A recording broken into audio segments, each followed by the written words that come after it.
Salut tout le monde, bienvenue sur votre tuto Vega spécial confinement. Donc, je suis Virginie, tout comme Valentine que vous avez rencontré lors du précédent tutoriel et Noémie que vous allez rencontrer lors du prochain. Nous faisons toutes les trois partie de l'équipe partenariat du logiciel Vega et on va vous accompagner à travers différents tutoriels dans le cadre de votre installation en libéral. Si vous avez des questions ou besoin de plus d'informations, vous pouvez me contacter sur mon Facebook, Virginie Vega, ou bien par email à virginie.musset@vega-logiciel.fr. Donc dans ce deuxième tutoriel, nous allons aborder le thème de la télétransmission, les aides à l'informatisation, ainsi que la logique d'un logiciel de gestion. Alors dans un premier temps, nous allons aborder la télétransmission. La télétransmission remplace le fait d'aller à la poste pour envoyer la feuille de soins papier, la facture et l'ordonnance aux différentes assurances maladie obligatoires et complémentaires. La télétransmission, pourquoi ça a été mis en place? Alors dans un premier temps, ça permet de regrouper les informations médicales et administratives de vos patients. D'accord? En un seul envoi, les différentes assurances maladie vont avoir accès à ces données. Ça va faciliter le remboursement pour vos patients ainsi que votre règlement. Le traitement du dossier va être beaucoup plus rapide. Et puis également, ça va permettre à la sécurité sociale de faire des économies. En effet, il faut savoir que le traitement d'une feuille de soins papier, vous savez, les feuilles de soins un peu marron-orange que vous allez être à même à utiliser de temps en temps. Donc la gestion d'une feuille de soins papier coûte 1,74 € à la sécurité sociale, alors que la gestion d'une feuille de soins électronique par la télétransmission leur coûte que 27 centimes. Donc c'est une économie qui est non négligeable pour la sécurité sociale. Pour télétransmettre, vous allez devoir vous équiper d'un logiciel de gestion et de télétransmission. Alors ce logiciel de gestion a un coût. En ce qui concerne le logiciel Vega, je vous présenterai le prix du logiciel dans un prochain tutoriel. On va s'arrêter quelques instants sur l'aide à la modernisation et l'informatisation du cabinet. En fait, c'est une aide qui peut vous être versée tous les ans par l'assurance maladie pour vous aider à financer votre logiciel de gestion, justement. Pour percevoir cette aide, vous allez devoir répondre à 5 critères qui vous sont imposés par l'assurance maladie. Ce sont 5 critères cumulatifs, c'est-à-dire que si vous ne répondez pas à l'un de ces critères, vous ne touchez pas du tout l'aide. Donc pour information, l'aide correspond à 490 € par an. D'accord? Alors donc là, je vais vous présenter les différents critères auxquels vous allez devoir répondre. Donc vous allez devoir dans un premier temps utiliser un logiciel de gestion qui répond aux dernières exigences du cahier des charges Sésame Vital. Alors Sésame Vital, qu'est-ce que c'est?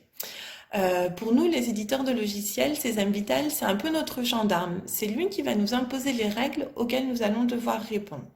D'accord? Ensuite, le deuxième critère, c'est que vous allez devoir utiliser un logiciel qui est certifié par la Haute Autorité de Santé et qui est compatible DMP. Alors, DMP, c'est le dossier médical partagé. C'est un peu comme un carnet de santé électronique, d'accord? Donc, en fait, quand vous allez choisir votre logiciel de gestion, votre logiciel doit vous offrir la possibilité d'accéder au DMP de votre patient, de l'ouvrir, de le compléter. D'accord? Donc ça, lorsqu'on vous présentera le logiciel, on vous montrera dans quel endroit vous allez pouvoir trouver cet outil dans le logiciel. D'ailleurs, un petit conseil, je vous invite justement à profiter de ce moment de confinement, si vous n'avez pas ouvert votre DMP, à le faire à titre perso, pour que du coup, voir un petit peu comment ça se passe, les informations qui vous sont demandées, etc. D'accord? Alors ensuite, vous allez devoir utiliser SCORE pour la transmission des pièces justificatives à l'assurance maladie. Donc SCORE, c'est le scan des ordonnances. C'est un outil en fait pour numériser toutes les pièces justificatives et les transmettre directement. Le quatrième critère, alors vous allez devoir atteindre un taux de télétransmission en flux sécurisé supérieur ou égal à 70%. Alors qu'est-ce que c'est? Alors, on vous le présentera dans la présentation du logiciel. Quand vous allez faire une facture, vous allez pouvoir faire 4 types de factures différentes. 2 sont en flux sécurisé, 2 ne le sont pas. Alors, qu'est-ce que c'est qu'un flux sécurisé? Vous avez votre carte CPS professionnelle, d'accord? Le patient a sa carte vitale. Alors, on va dire qu'un flux sécurisé, c'est quand il y a une rencontre entre la carte CPS et la carte vitale du patient. C'est un peu une signature électronique pour qu'en fait le patient atteste qu'il est bien d'accord avec le traitement que vous facturez et qu'il le signe électroniquement. D'accord? Donc ça, vous allez devoir atteindre 70% de vos factures doivent être en flux sécurisé. Et donc le dernier critère donc pour pouvoir toucher cette aide de l'assurance maladie, vous allez devoir disposer d'une adresse de messagerie de santé sécurisée. Alors si vous cherchez un petit peu sur Internet, il y en a plusieurs. Certaines sont payantes, d'autres sont gratuites. Il y en a une qui est gratuite, elle s'appelle Mailiz, M-A-I-L-I-Z. Donc voilà, c'est un exemple. N'hésitez pas à regarder un petit peu sur Internet les différentes adresses qui sont possibles. Donc voilà, je vous ai présenté les 5 critères pour toucher l'aide à la modernisation et l'informatisation du cabinet. Donc pour rappel, si vous répondez à ces 5 critères, vous allez pouvoir percevoir une aide de l'assurance maladie d'une valeur de 490 € par an pour vous aider à financer votre logiciel de gestion. Donc c'est vraiment une aide qui n'est pas négligeable et puis c'est plutôt une bonne nouvelle. Alors maintenant, nous allons aborder la logique d'un logiciel de gestion et de télétransmission. Comment ça fonctionne? Alors dans un premier temps, ce que je voudrais vous signaler, c'est qu'il faut savoir que la logique d'un logiciel de gestion et de télétransmission reste la même. Que vous utilisiez Vega ou un autre logiciel, le fonctionnement est similaire. Alors donc dans un premier temps, nous allons donc voir les différentes étapes de la télétransmission. Donc vous êtes au cabinet avec votre patient. Le patient vous présente sa carte vitale et donc vous allez pouvoir récupérer les informations administratives de votre patient via sa carte vitale sur votre logiciel de gestion. Donc vous allez pouvoir dans un premier temps créer le traitement de votre patient. Ensuite, vous allez coter les séances qui correspondent à son traitement avec la nomenclature générale qui est intégrée au logiciel. Après cela, vous allez donc pouvoir faire la facture à votre patient qui correspond au traitement que vous avez réalisé. Et ensuite, vous allez télétransmettre donc la facture, l'ordonnance, la feuille de soins électronique. Donc, vous allez les télétransmettre à l'assurance maladie. Ensuite, vous allez recevoir, alors là, on va rentrer un petit peu dans le jargon du logiciel. Vous allez recevoir des ARL et des Noémie. Alors, qu'est-ce que c'est? Alors, pour un petit rappel, donc vous avez votre logiciel de gestion, vous avez effectué la facture de votre patient et donc vous allez télétransmettre informatiquement aux différentes CPAM le dossier de votre patient. Donc vous allez recevoir dans un premier temps des ARL. Alors, un ARL, c'est un accusé de réception logique. Alors, qu'est-ce que c'est? En fait, ça va être l'assurance maladie qui va vous accuser réception du dossier qu'elle a reçu. Comme ça, elle vous dit, OK, vous nous avez envoyé des documents, on les a bien reçus, on va les traiter. D'accord? Quelques jours plus tard, vous allez recevoir soit des Noémie, soit des RSP. Alors, qu'est-ce que c'est? Un Noémie, en fait, c'est un avis de paiement. C'est-à-dire que la CPAM a traité le dossier que vous lui avez envoyé quelques jours auparavant. Et là, elle vous dit, c'est tout bon pour nous. On effectue le virement sur votre compte bancaire. Alors attention, il ne va pas forcément apparaître de suite, puisque du coup, en fonction des banques, il y a des fois des délais qui sont un petit peu différents. Mais au moins, vous allez recevoir le règlement du traitement que vous avez facturé à votre patient. Donc, un Noémie, c'est un avis de paiement. Ou bien, vous allez recevoir un RSP. Donc, un RSP, c'est un rejet de paiement. En fait, la CPAM va vous indiquer que sur le dossier que vous lui avez envoyé, il y a un petit souci et du coup, elle ne va pas pouvoir vous régler de suite. Alors, pas d'inquiétude.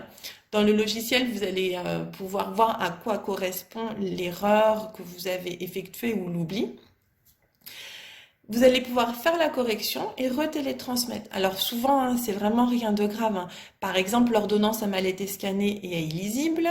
Ça peut être aussi, vous avez fait une erreur dans la cotation des séances, vous vous êtes trompé, vous avez peut-être pas pris le bon nom du médecin prescripteur. Enfin voilà, vous allez pouvoir, rassurez-vous, vous allez pouvoir faire la modification dans le logiciel de gestion et retélétransmettre à nouveau. Donc voilà, donc on a abordé la logique d'un logiciel de gestion. Donc j'espère que c'est à peu près clair pour vous. De toute façon, si vous avez des questions, vous n'hésitez pas à me contacter. Et donc maintenant, on va aborder le sujet de la facturation et de la télétransmission. Alors, à votre avis, quand est-ce que vous devez facturer votre patient? Est-ce qu'il y a des règles? Est-ce qu'il n'y a pas de règles? Est-ce que, par exemple, c'est toutes les séances? Après toutes les séances, vous lui faites une facture, à la fin du traitement uniquement? Il n'y a pas vraiment de règles ou il faut que ce soit au plus tard toutes les 5 séances? Alors, quand est-ce que vous facturez à votre patient? Eh bien, en fait, il n'y a pas de règles. C'est vous, en fait, qui vous allez vous organiser en fonction de votre activité et puis de votre organisation administrative, tout simplement. Alors, attention tout de même, c'est-à-dire que si vous facturez tous les jours, administrativement, ça risque d'être une gestion un petit peu lourde, puisque du coup, vous allez devoir traiter les ARL, les RSP, les Noémie que l'on a vu juste avant, dans le logiciel de gestion. Alors, même si c'est rapide, voilà, c'est des tâches administratives qui peuvent être un petit peu lourdes dans le quotidien. Si vous facturez par contre tous les 6 mois, mais ça veut dire que vous n'allez pas avoir de rentrée d'argent non plus pendant cette période. Donc du coup, ça peut être un petit peu délicat dans la gestion de votre trésorerie. Donc il n'y a pas de règles. Moi, je vous ai donné des petits conseils là, pas tous les jours, pas tous les 6 mois non plus, mais après, c'est à vous de voir en fonction de votre organisation. À la fin des séances uniquement, toutes les 5 séances, ça va dépendre aussi éventuellement de la longueur du traitement pour votre patient. Donc une fois que la facture est faite, vous allez devoir télétransmettre la facture, l'ordonnance et la feuille de soins électronique à l'assurance maladie. Alors pour la télétransmission, à votre avis, est-ce qu'il y a une règle ou alors c'est comme la facture, en fait, vous faites comme vous voulez? Alors pour la télétransmission, en fait, il y a une règle. Ça va dépendre de si vous faites le tiers payant ou pas. Alors, je fais juste un petit rappel rapide du tiers payant, parce que même si je suis persuadée que c'est clair pour tout le monde, bon voilà, on ne sait jamais. Donc, le tiers payant, vous avez 3 possibilités qui s'offrent à vous. La première, vous faites le tiers payant, c'est-à-dire que le patient ne vous règle rien lorsque vous faites la facture, et vous allez être réglé directement de l'assurance maladie et de la mutuelle de votre patient. D'accord? Soit vous ne faites pas le tiers payant. Donc dans ce cas-là, le patient va vous régler en intégralité le montant de la facture, vous télétransmettez et lui sera remboursé de l'assurance maladie et de sa mutuelle.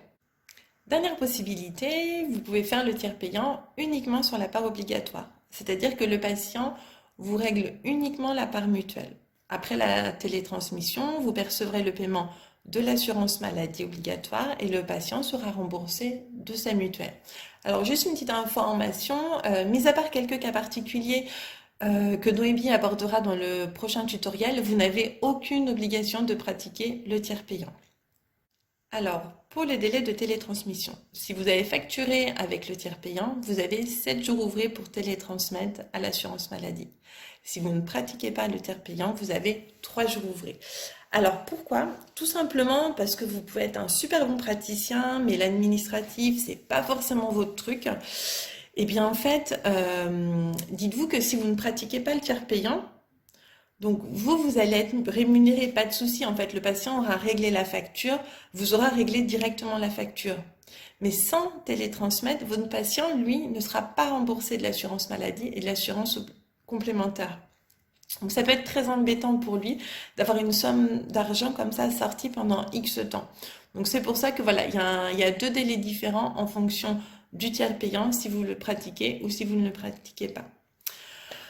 Voilà, j'espère que maintenant la télétransmission est un sujet plus clair pour vous. Ce deuxième tutoriel, mais du coup, c'est fini. Je reste joignable sur Facebook, donc via Virginie Vega ou par mail à virginie.musset@vega-logiciel.fr.